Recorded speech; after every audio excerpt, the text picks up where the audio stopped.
da época, né? Então, essa greve geral colocava, né, uma pauta de limitação da jornada de trabalho, a questão aqui do trabalho, limitação aqui da questão aqui do trabalho das mulheres, que não poderia elas serem tratadas como se fossem homens, tinha as suas especificidades e outros pontos, né? Então, quando vem o movimento aqui de 1930, né, chamada Revolução de 1930, o Getúlio, ele, repare só, o Getúlio é gaúcho, né? E na época do final também do século XIX, início do século XX, há um forte influência das ideias positivistas do Augusto Conte. Sim. Então, a elite gaúcha, né, dos políticos, tal, todos eram positivistas. E o Getúlio também. Né? Então, é sobre a égide, essa influência dessas ideias positivistas.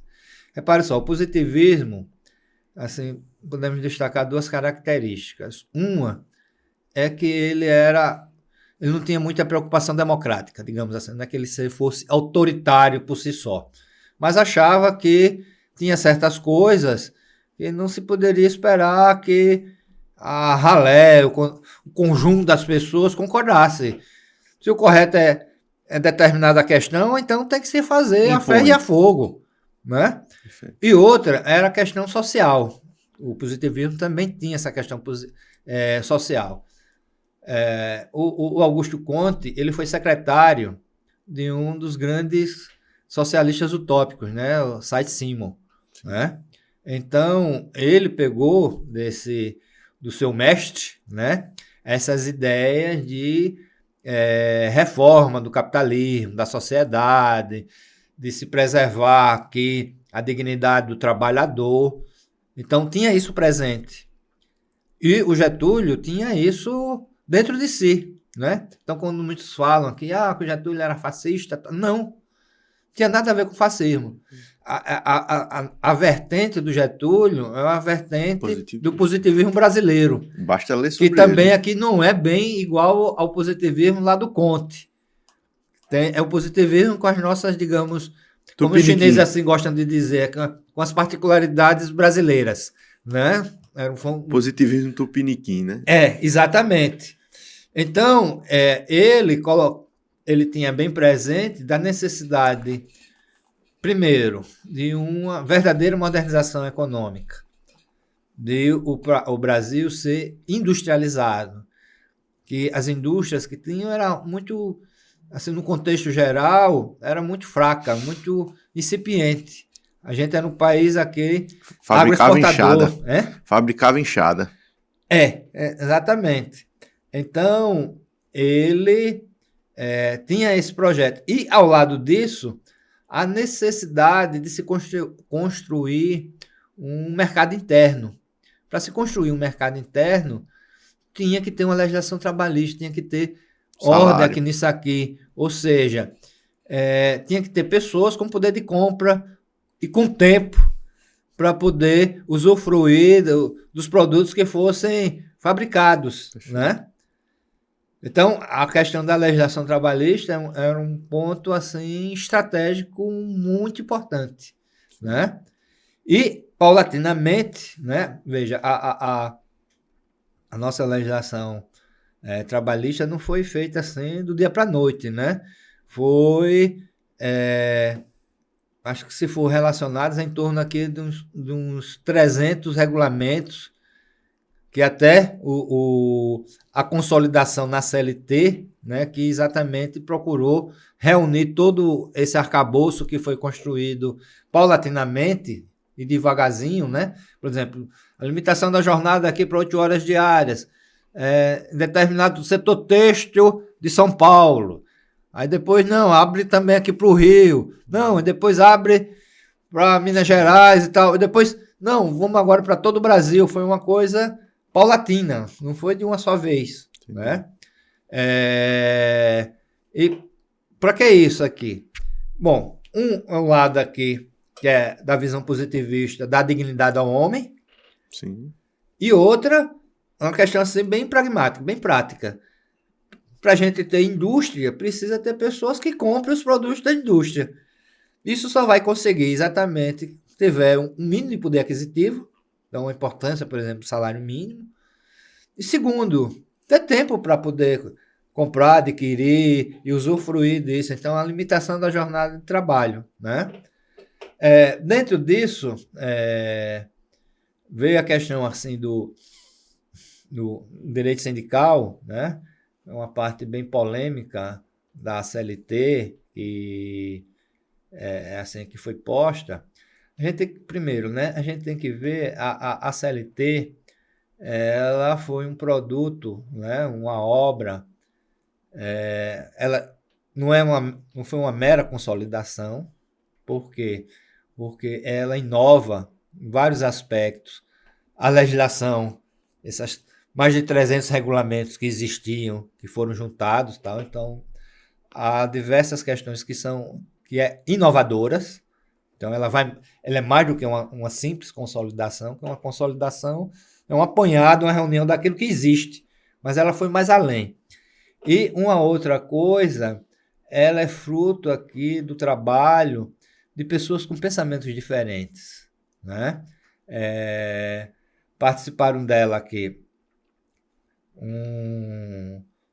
uma pessoa muito importante aqui, um pensador importante aqui, mas que pode ser colocado assim, na ótica aqui do pensamento conservador, né? Oliveira Viana, e teve a participação de um Evaristo de Moraes, que foi um dos fundadores do Partido Socialista Brasileiro, logo depois da redemocratização de 46, né? Então, ao lado de um Oliveira Viana, um conservador,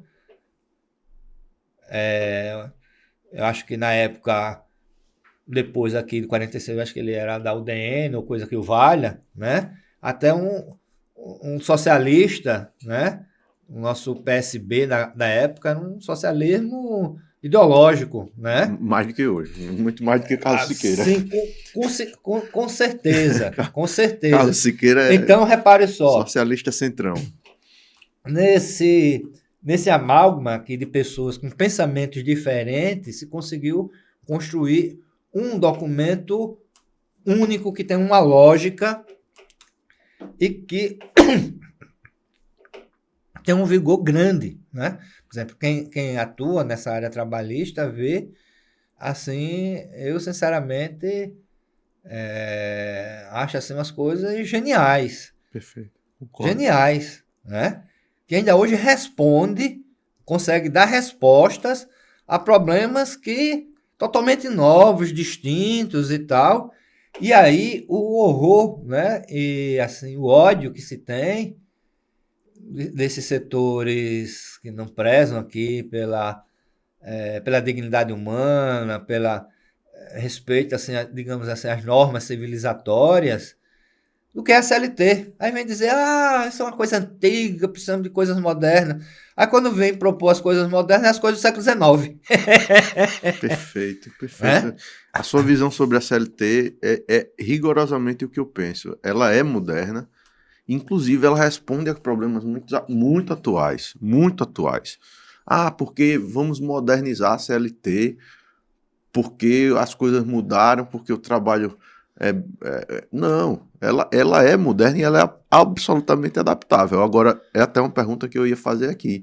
Agora, e aí vou dar a minha opinião. Eu acho que o Supremo não de hoje e o TST não de hoje, ele tem sido inconstitucional na interpretação da CLT e contra-legem na própria interpretação da CLT. O conceito de subordinação jurídica é uma agressão filosófica ao que busca a CLT dizer. Repare, o artigo 3º ele deixa muito claro, sob sua dependência. Aí você enfia uma subordinação jurídica e você subjetiva uma coisa que hoje, pelos artigos da CLT, uberizado é empregado. na minha opinião. Falta o TST tomar coragem de decidir isso. Estou falando por minha conta em risco, minha opinião. Falta o TST no seu órgão pleno tomar coragem e decidir isso. Como não tomou coragem por muito tempo para decidir coisas que o TRT de Alagoas decidiu na primeira semana, que era aquela questão da sucumbência. No primeiro ano, o TRT Alagoas, com um voto extraordinário do doutor João Leite, a quem sempre cabe um cumprimento importante, disse que é inconstitucional, disse o óbvio, não, sucumbência para um trabalhador que entrou com a reclamação trabalhista na condição de hipossuficiência, ter que terminar pagando honorários de advogado, sendo pobre na forma da lei, sendo beneficiário da justiça gratuita, isso é um absurdo, isso é inconstitucional, caneta.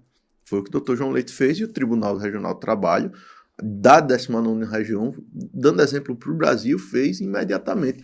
Mas todos os pontos da CLT são possíveis fazer isso. A reforma trabalhista, isso só foi declarado pelo Supremo como inconstitucional ano passado, pelo amor de Deus. Que o TRT de Alagoas em 2018 já tinha dito. Né? Em 2019 entrou em vigência a reforma. Em 2018, eu acho que o TRT aqui já não aplicava sucumbência para trabalhador. O STF só veio julgar isso ano passado. E tinha turma do TST que dava sucumbência para beneficiário da justiça gratuita. Aí, repare, a gente tem uma CLT maravilhosa. Ver os seus olhos brilhantes falando da CLT é a mesma coisa que os meus brilham. É um documento extraordinário, um documento que estabelece um patamar de civilidade no nosso país extraordinário. Só que os caras que estão no poder, que são colocados, chegam lá a partir de um acesso muito próprio da elite econômica, da elite social, política, um acesso muito próprio de quem tem direito a acessar as coisas, eles chegam lá e simplesmente interpretam como querem, sem compromisso com a teleologia das normas, né? E aí eu tenho essa visão idêntica, essa paixão pela CLT. Eu aproveitar para compartilhar com o senhor, mas desculpa, pode continuar. Mas não é... Veja, para não deixar nenhum questionamento sem resposta, né? Então, veio a questão aqui da CLT, quanto a essa consolidação com inovações, né? Fruto do trabalho aqui de uma comissão eclética, que refletia posições diferentes, né?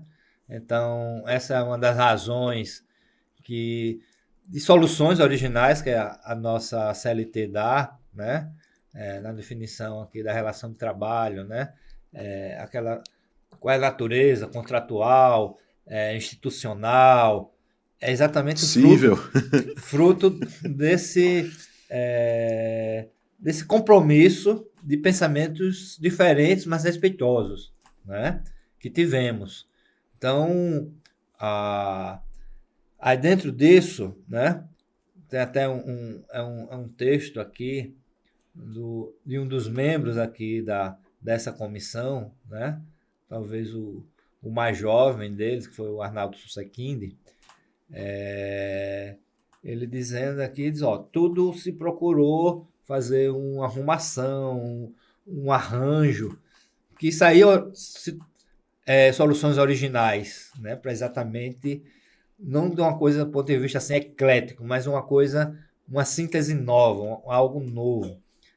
Mas aqui, talvez assim, era início, né, dos anos 40, a pressão aí, a influência externa muito grande, a questão aqui estava na Segunda Guerra, e a parte sindical não foi essa comissão que fez, foi uma comissão à parte, e que eles tiveram que aceitar.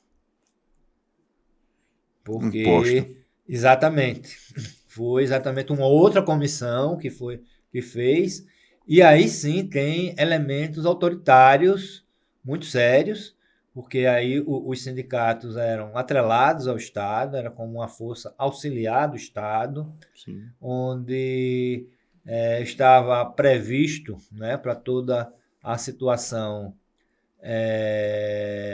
as possibilidades de intervenção nos sindicatos, tá certo? E o interessante é que quem era essa força de intervenção era a Procuradoria da Justiça do Trabalho, onde as eleições sindicais eram dirigidas pelo procurador do trabalho. Então, até assim, em certa um fogo medida, amigo. Como é que se diz? Algumas demandas que chegaram a nível sindical, né? Diz, rapaz, você quer rever, né? Que a gente volte às antigas atribuições que a gente tinha na CLT no De passado. Não faça isso interferir. não. Entendi. Intervir no Se resolvam, pelo sindicato, amor de Deus, né? resolva entre vocês. Não, mas precisa tal. Até realmente aqui em algumas situações precisa, mas a gente tem que ter essa compreensão de que nem sempre essa coisa é salutar, né? Perfeito. Isso só deve ser feito em últimos casos, né?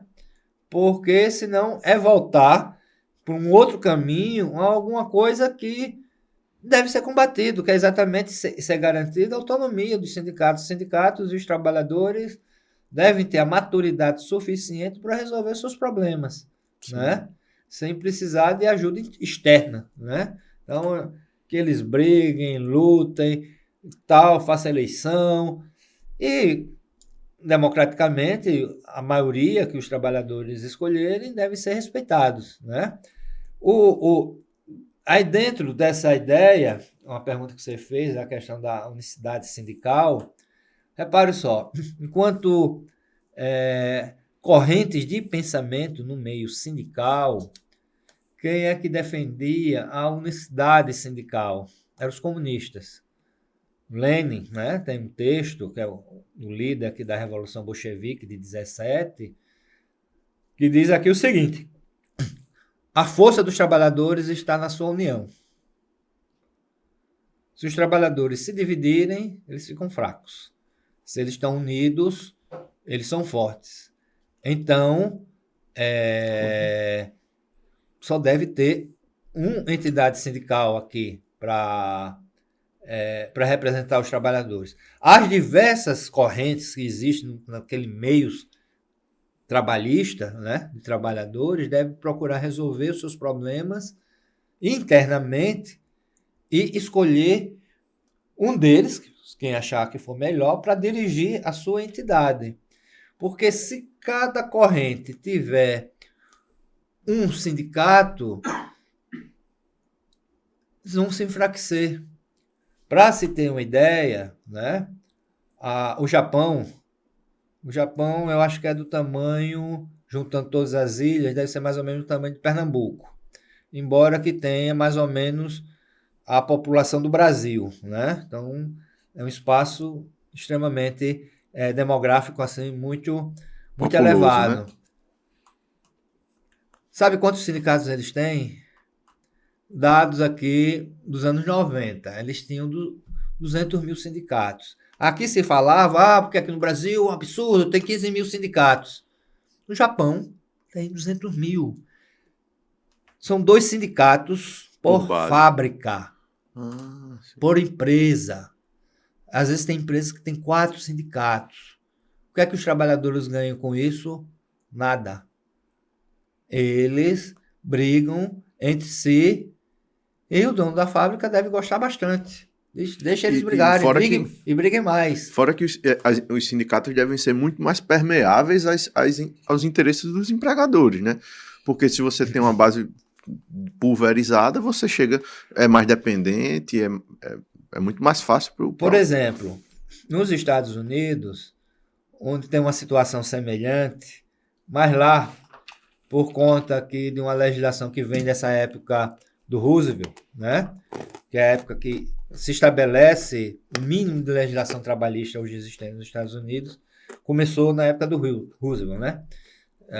Tem a chamada Lei Wagner, que é de 1935. Ele até tentou aprovar uma lei anterior, exatamente de conteúdo social, trabalhista, mas na época a Suprema Corte declarou inconstitucional.